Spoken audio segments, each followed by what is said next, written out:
Yeah, gotta aim for the top like, hold up. Yeah, I can never doubt myself, I know better. All of you critics of smoke, but I know when the dust settles that I'm in my element. It's evident that there's levels to the game. Yeah, I think what we've seen over the course of the last few years since we got Kinetrax, the most closely correlated things to ball velocity come from the kinematic sequence and how fast the segments are rotating.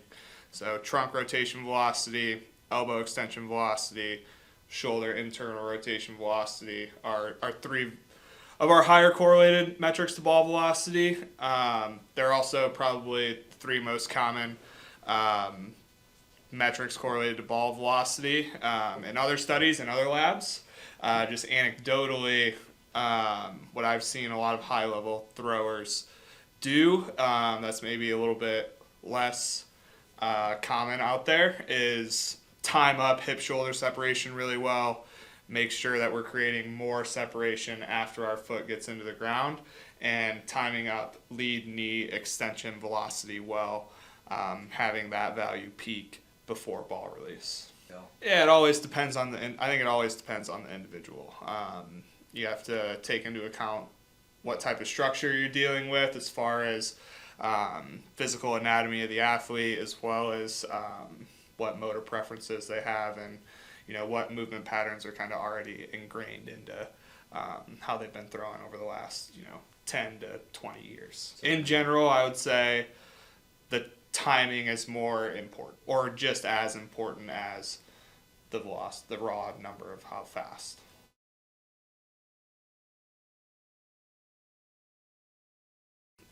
On ramp, probably the most important part of the off season for high school athletes. At this point, we've given the arm a little bit of a rest and pushed it really hard in the weight room. So now it's time to get the arm back ramped up. That's why it's called non-ramp.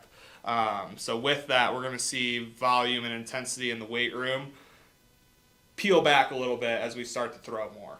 So if we rush the on-ramp process or try to go back to high intensity throwing too quick, that's when we're going to run into, say, a higher risk for injury, just because our body is not built up and hasn't had the proper time to recover from the new stress that you're introducing on it. Say you took a bunch of time off, you've only been throwing 2-3 days a week very light, and then you try to hop right in off the mound and throw it 85-90%, the risk for injury just goes up drastically when you haven't conditioned your arm, conditioned your body, built up enough adaptations through the stress recovery process to be able to handle the load on your entire body, but especially your arm.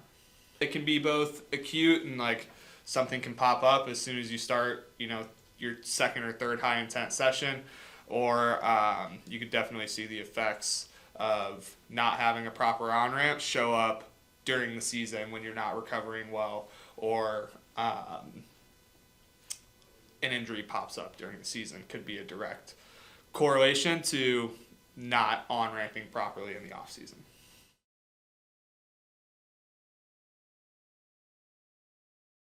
So we always start from competition and work backwards from there. So for high school athletes, we're getting them ready for tryouts. That's their competition. They have to go in front of the varsity coaches or JV coaches and put on a show and try to make a team. So we're always working backwards from there. From there, we want to have some amount of time on the mound to get ready for that. Before that, we need proper build-up to be able to get on the mound and actually practice for tryouts. So we're just always back-chaining that process and taking it even further. We could have a more extended offload or on-ramp if the time allows. So time of year, how many weeks or months that we actually have in this off-season plays a huge factor in determining that. But we're always working from the competition date backwards to be able to build that plan effectively. Yeah, I think you have to consider, again, like how far away is competition and how long has it been since I last threw on the mound and how long have I spent up to this point building up to be on the mound.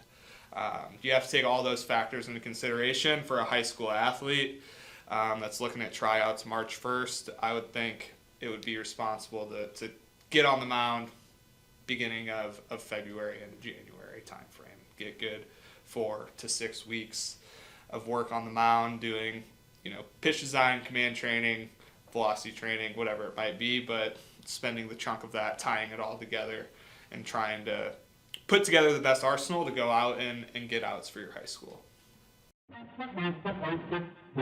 Yeah, gotta aim for the top like, hold up, yeah, I can never doubt myself, I know better. All of you critics of smoke, but I know when the dust settles that I'm in my element, it's evident that there's levels to the game.